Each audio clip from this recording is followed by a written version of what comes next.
Bismillahirrahmanirrahim. Hamdan wa syukron lillah, salatan wa salaman ala rasulillah. Alhamdulillah, puji syukur kita panjatkan kehadirat Allah Subhanahu wa Ta'ala atas limpahan rahmat dan karunia-Nya, sehingga alhamdulillah sampai hari ini kita dapat menjalani ibadah puasa dalam keadaan sehat walafiat. Tak lupa sholawat serta salam kita panjatkan kepada baginda Nabi Muhammad Sallallahu Alaihi Wasallam, kepada keluarganya, kepada sahabatnya, dan kepada umatnya yang istiqomah, yang selalu mengikuti ajarannya.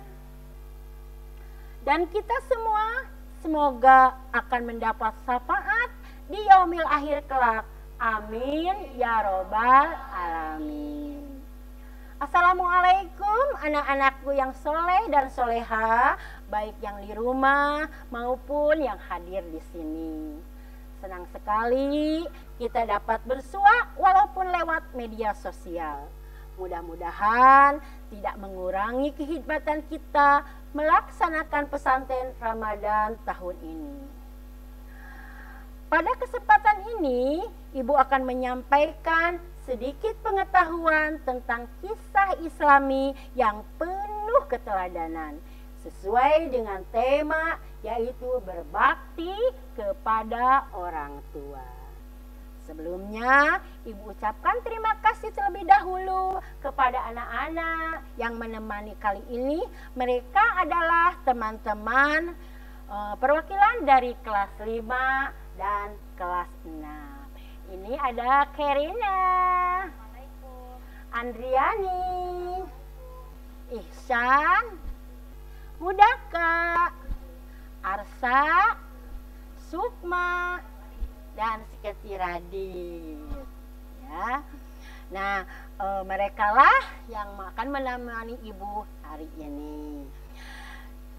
Anak-anakku, sekarang Ibu akan bercerita tentang kisah Uwais Al-Qarni.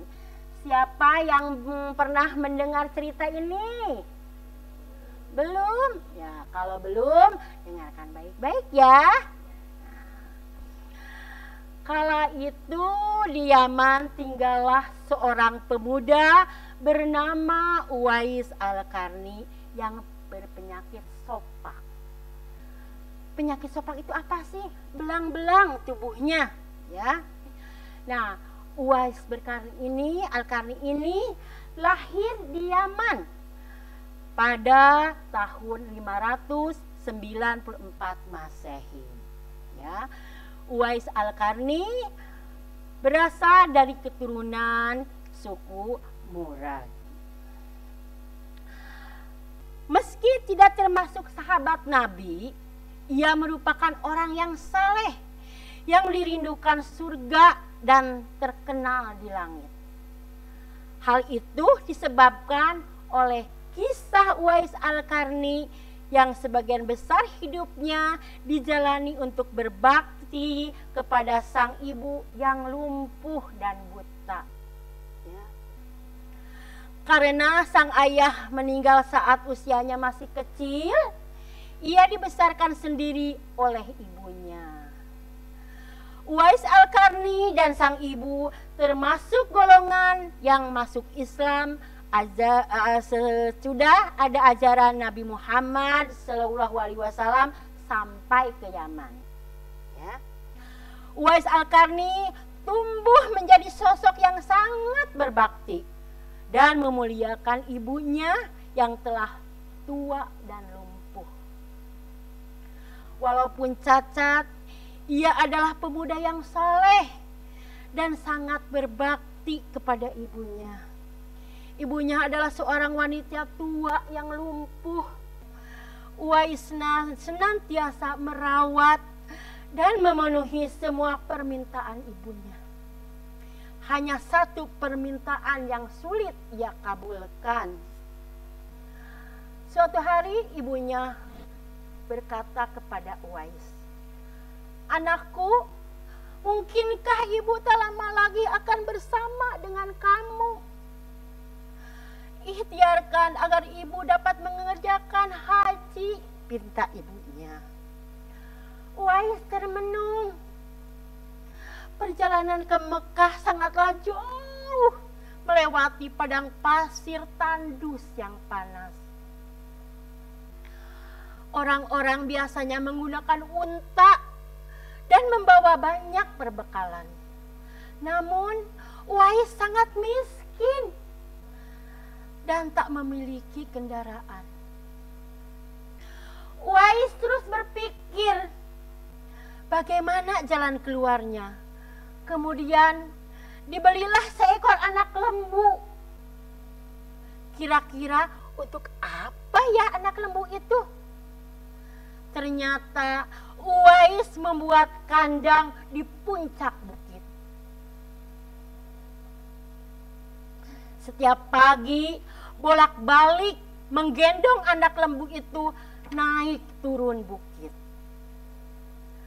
Tak pernah ada hari yang terlewatkan ia menggendong lembu naik turun bukit. Makin hari anak lembu itu makin besar dan makin besar tenaga yang diperlukan Uwais. Tetapi karena latihan tiap hari, anak lembu yang besar itu tak terasa lagi berat olehnya. Setelah 8 bulan berlalu, sampailah musim haji. Lembu Uwais telah mencapai 100 kilogram. Begitu juga dengan otot Uwais yang semakin membesar. Ia menjadi kuat mengangkat barang. Taulah orang-orang sekarang maksud Uwais menggendong lembu setiap hari. Ternyata ia latihan untuk menggendong ibunya. Uwais menggendong ibunya berjalan kaki dari Yaman ke Mekah. Alangkah besar cinta Uwais pada ibunya. Ia rela menempuh perjalanan jauh dan sulit demi memenuhi keinginan ibunya. Uwais berjalan tegap, menggendong ibunya tawaf di Ka'bah.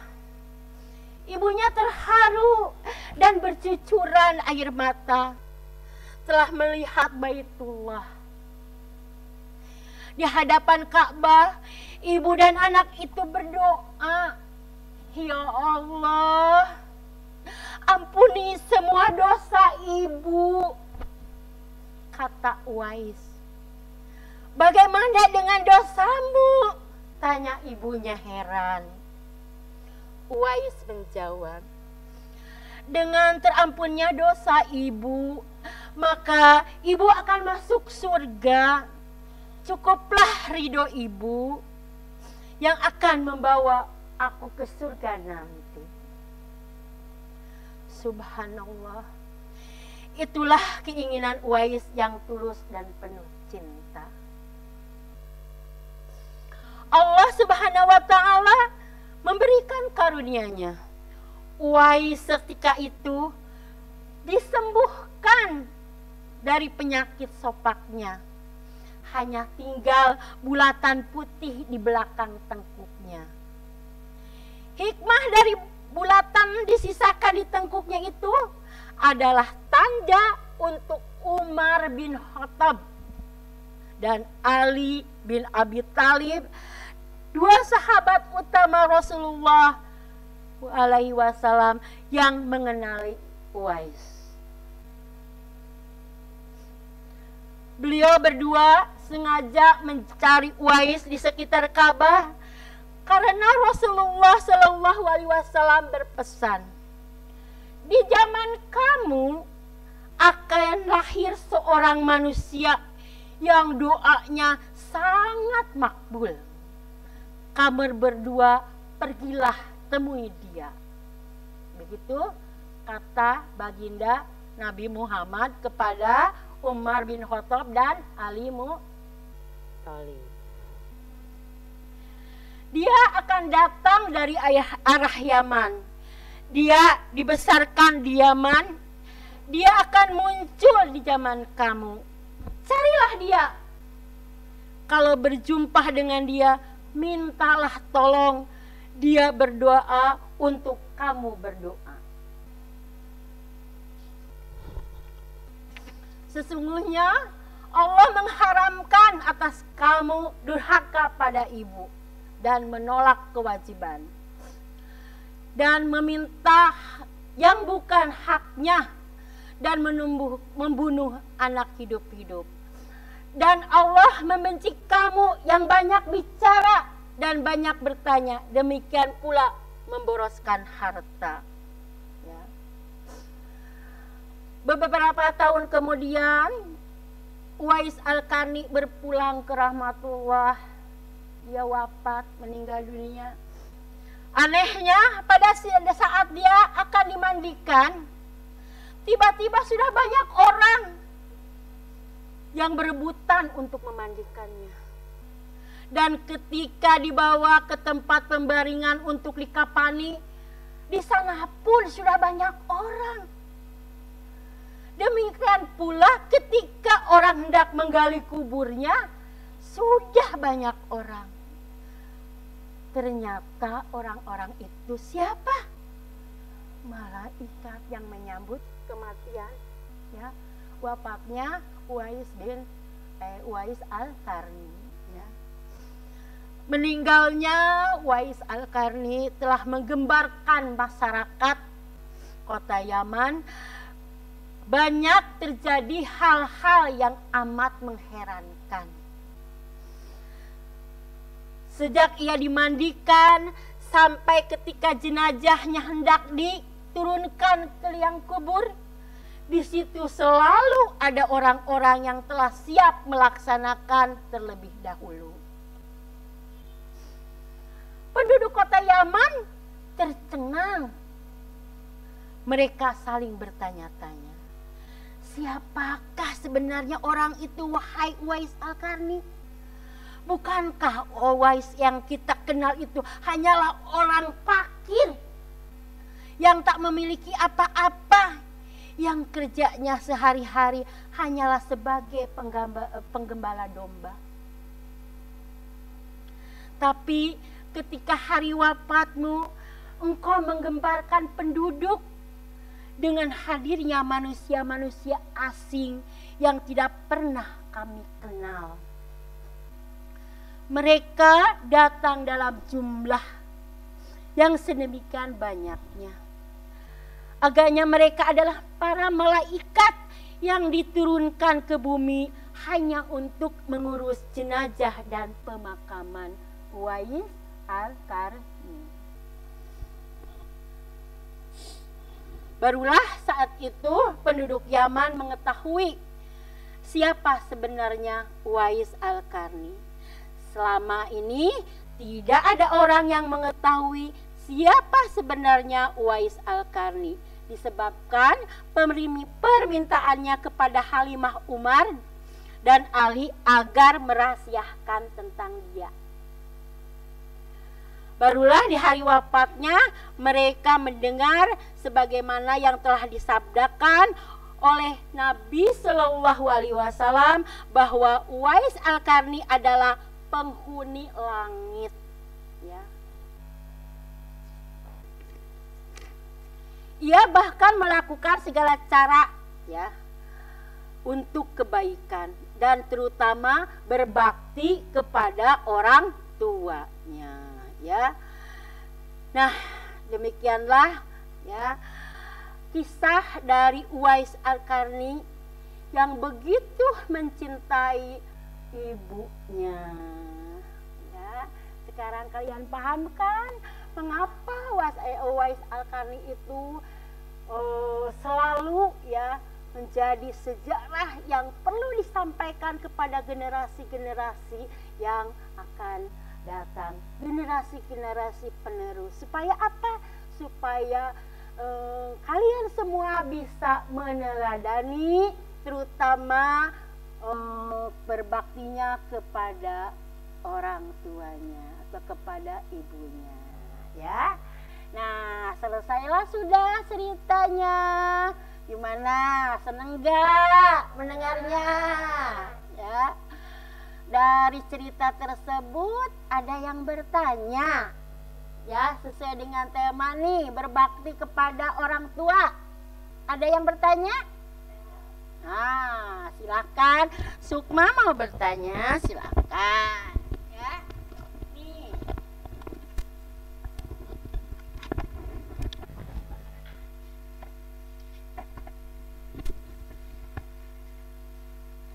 Assalamualaikum warahmatullahi wabarakatuh.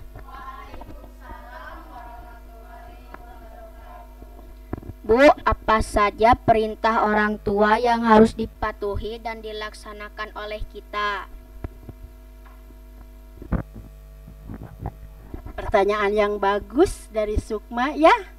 Pertanyaannya tadi, apa saja perintah orang tua yang harus dipatuhi dan dilaksanakan oleh kita, ya. Tentu saja semua perintah orang tua wajib kita laksanakan asal tidak bertentangan dengan agama, ya. Tetapi kita semua, apalagi ya yang beragama Islam, tentu mempunyai orang tua yang benar-benar taat kepada Allah. Perintah-perintahnya juga pasti adalah perintah-perintah yang baik, ya. Perintah-perintah supaya kalian diantaranya harus, ya, patuh kepada Allah Subhanahu wa Ta'ala, ya. Jadi sekali lagi Sukma, semua perintah dari orang tua wajib kita melaksanakannya asal tidak bertentangan dengan agama. Ada kan orang tua nih, tapi bukan di sini, alhamdulillah. Ada orang tua yang kepada anaknya itu misalnya menyuruh membantu dia merampok, ya. Merampok.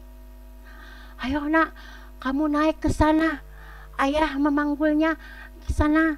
Itu kamu masuk ke gedung itu, kemudian buka kuncinya. Nah, kalau perintah seperti itu jangan, ya.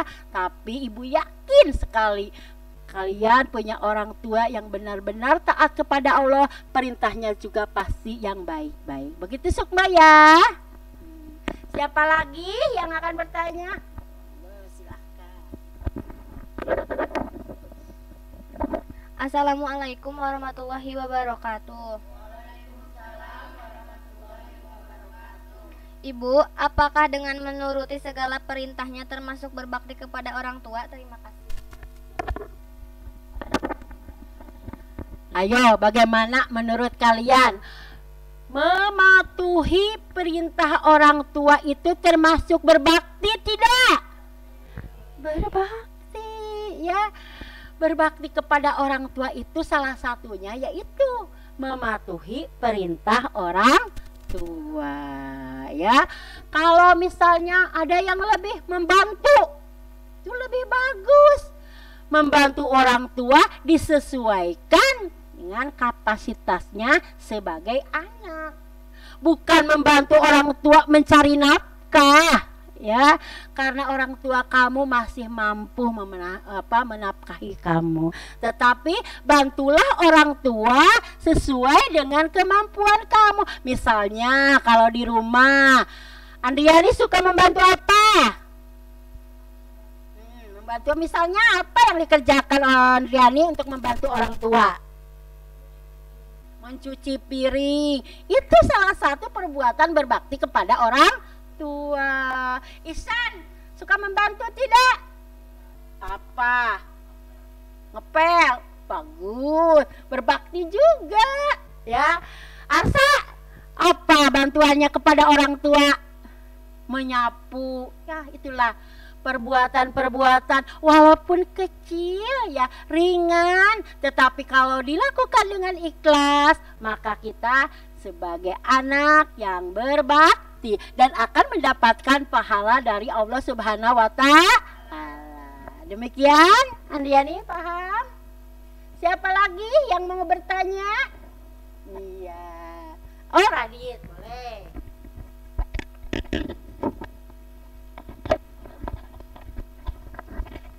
Assalamualaikum warahmatullahi wabarakatuh.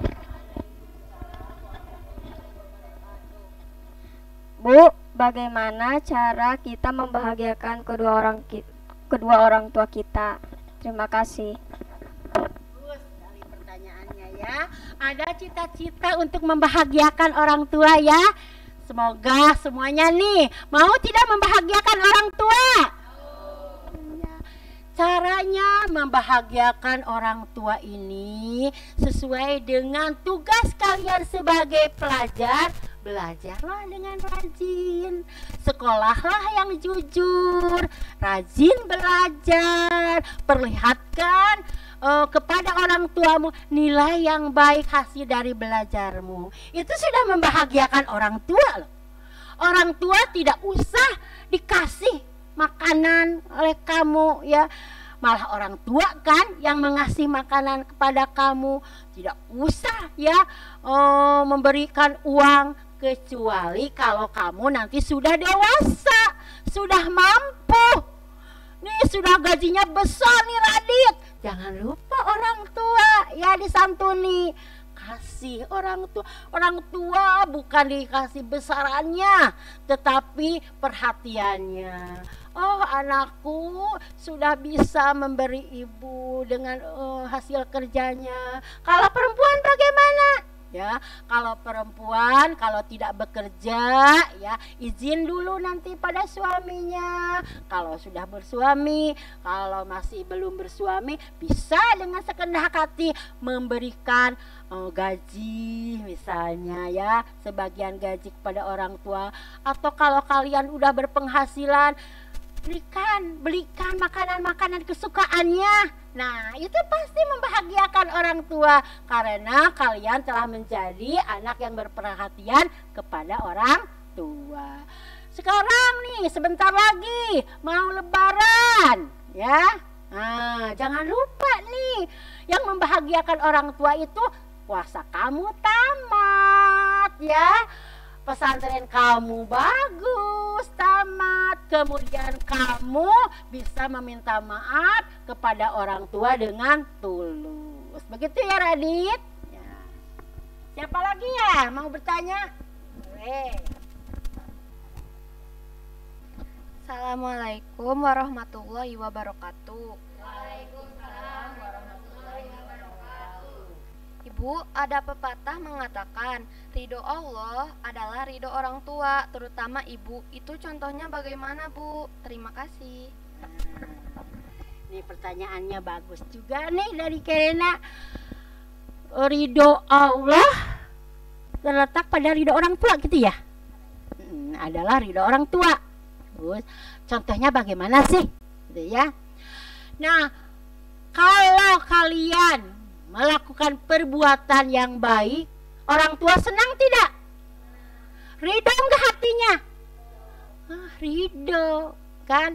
Nah, kalau kalian bisa menyenangkan hati orang tua, ridho orang tua akan turun. Nah, ridho Allah juga akan turun berupa pahala. Kalau misalnya orang tua tidak meridhoi, kalian maksa nih. Misalnya mau dibeliin motor, jangan nak, jangan dulu, kata orang tua tuh. Jangan suka naik motor dulu, kamu masih kecil. Wah, mama, kan banyak tuh anak-anak kecil juga pada naik motor. Aku sekolahnya mau pakai motor aja. Aku sekolahnya mau ke kota pakai motor. Ya. Ibunya tidak meridhoi, tapi anaknya maksa. Ngadat-ngadat lah ya, minta dibelikan ya. Dengan berat hati ibunya membelikan juga, padahal itu terpaksa loh, tidak ridho. Akhirnya gimana ya, karena ibunya tidak ridho ya, motor yang untuk membahagiakan anaknya malah menjadi malapetaka bagi anaknya. Anaknya bisa-bisa ketabrakan. Iya, bilang mendalik ya. Karena apa? Karena tidak ada ridho orang tua, ya. Allah juga, ya. Kalau tidak ada ridho orang tua, Allah akan memberikan apa? Dosa atau hukuman, ya. Itu teguran dari Allah. Nah, inilah ya. Kalau kalian tidak menuruti orang tua. Itu contohnya Kerina, ya. Nah, apalagi siapa lagi? Alsa boleh.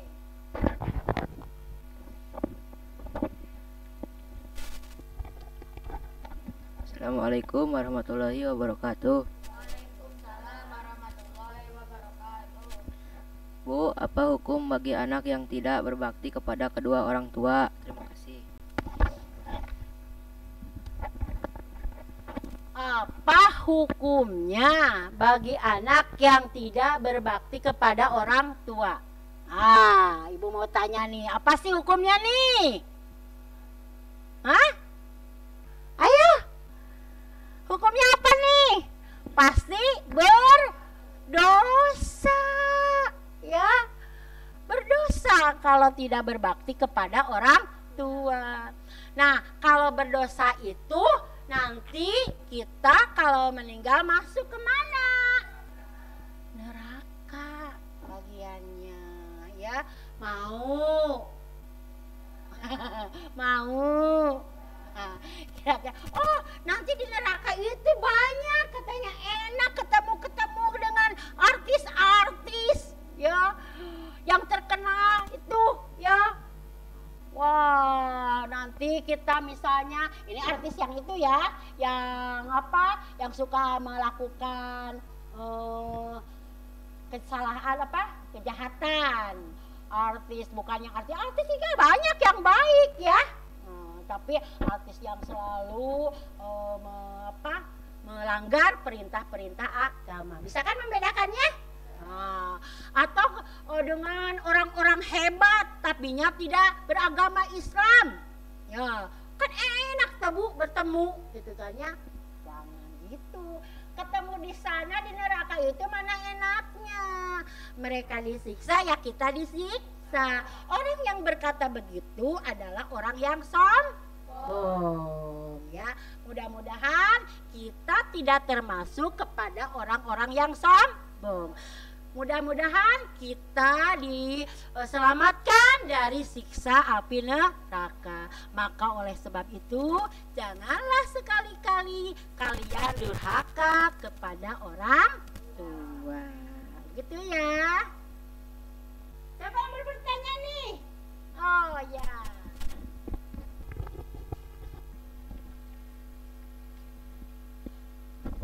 Assalamualaikum warahmatullahi wabarakatuh. Bu, mengapa berbakti kepada ibu 3 kali lebih mulia tingkatannya dibanding ayah? Terima kasih.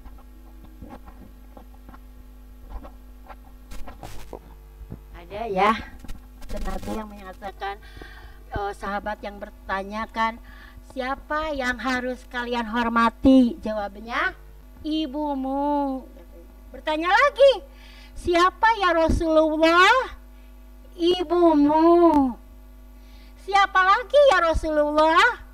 Ibumu. Sampai 3 kali Rasulullah mengatakan bahwa kita harus hormat kepada ibu. Siapa lagi ya Rasulullah? Bapakmu atau ayahmu.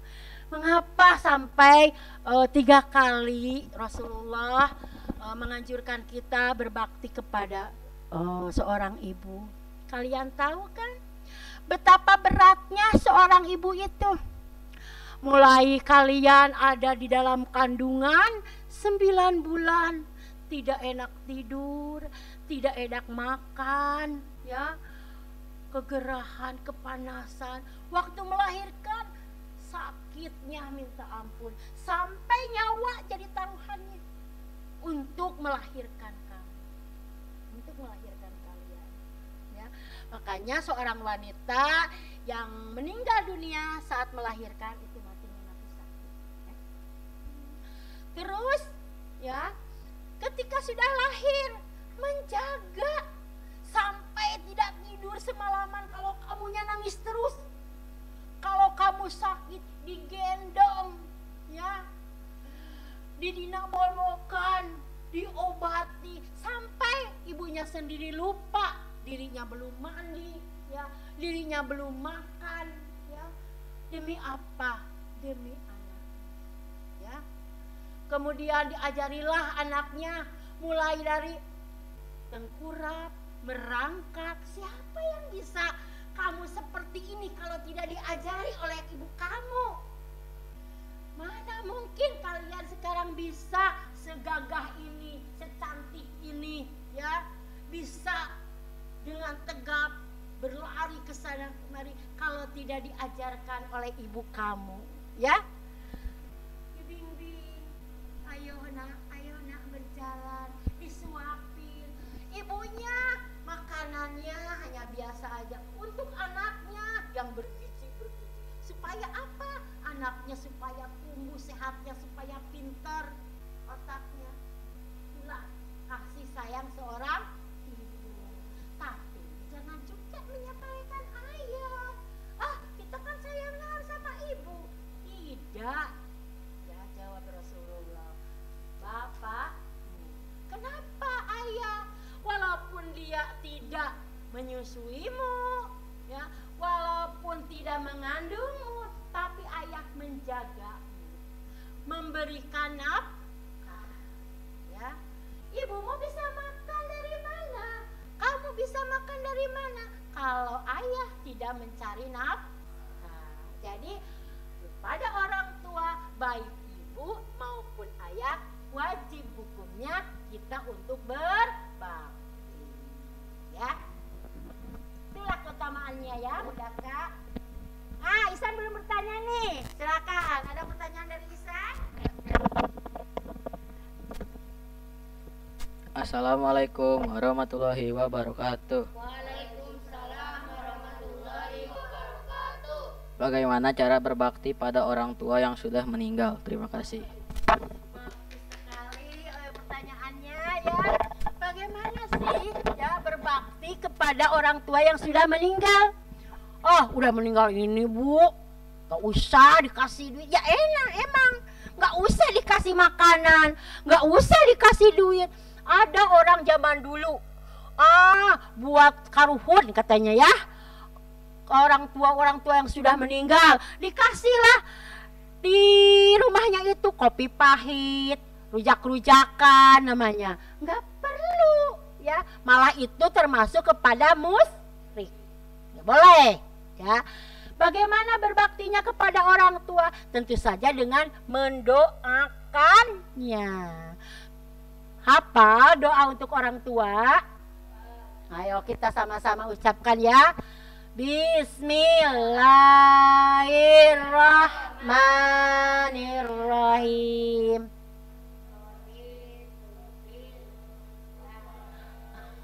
Allahumma gfirli warabana udah, ya, orang kamar bayangan segera itu aja. Ya, bismillah, kita ulangi lagi. Bismillahirrahmanirrahim. Allahumma gfirli waliwalidayya warhamhuma kama rabbayani shaghira. Ya Allah, sayangilah kedua ibu bapakku, ampunilah aku dan ampunilah kedua orang tuaku sebagaimana mereka menyayangiku semasa kecil. Jadi selain minta pertolongan, mohon ampun kepada Allah, ya, kita juga meminta kepada Allah agar Allah menyayangi ibu kita sebagaimana, ya, ibu kita menyayangi kita semasa kecil gitu, ya. Tuh, apalagi kalau pesantrennya lulus, sekolah agamanya lulus, bisa memberikan tawasul hadiah, ya, kepada orang tua. dikirimi doa terus-terusan, membaca Al-Quran dikhususkan kepada pahalanya kepada orang tua. Nah, itulah cara-cara berbakti kepada orang tua, ya. Karena waktunya sudah hampir habis ya, mungkin Ibu batasi ya pertanyaannya seorang satu aja. Nanti kalau ada pertanyaan lain bisa disampaikan pada kesempatan yang akan datang. Nah, Ibu simpulkan dulu ya hasil cerita dari Uwais ini tadi. Satu keteladanan yang perlu kita contoh dari Uwais Al-Qarni itu, satu, berbakti kepada orang tua. Yang keduanya, dia tidak sombong. Walaupun digariskan oleh Allah dia sebagai penghuni langit ya, yang dijamin masuk surga oleh Allah, tapi dia tidak menyombongkan diri. Nih aku Uwais Al-Qarni, aku adalah kekasih Allah ya. Tidak, beliau lebih senang menyembunyikan ya dirinya, identitasnya, daripada menggembar-gemborkan tentang kehebatannya. Yang ketiganya apa? Pantang menyerah ya, pantang menyerah. Dia itu biarpun miskin bisa ya menghajikan ibunya, walaupun dengan perjuangan harus menggendong dari Yaman ke Mekah ya. Wah, kalau kita boro-boro ya, tapi walaupun tidak sedemikian Uwais, berbakti kepada orang tua itu semampu kita ya, dengan kemampuan kita.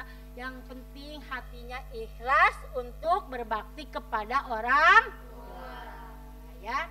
Kemudian dari keteladanan Uwais ini juga jujur ya orangnya ya, jujur. Kemudian dia itu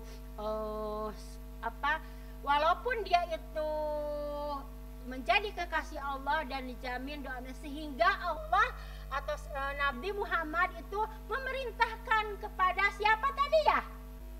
Umar dan Ali untuk menemuinya, meminta doa dari Uwais. Jadi kita juga bisa meminta kepada orang-orang yang saleh untuk didoakan ya, bukan berarti meminta atau meminta ke selain Allah, tapi minta didoakan, karena orang-orang yang saleh itu doanya akan dikabulkan oleh Allah. Demikian anak-anak di rumah ya, pertemuan kali ini membahas tentang keteladanan, kisah-kisah Islami yang perlu kita teladani, terutama bagi generasi penerus. Mudah-mudahan kisah ini menjadi inspirasi buat kalian semua juga untuk lebih berbakti kepada kedua orang tua. Demikian yang telah Ibu sampaikan. Mohon maaf atas segala kekurangan. Anak-anak, terima kasih sudah menemani Ibu di sini ya. Ditutup dengan wassalamualaikum warahmatullahi wabarakatuh.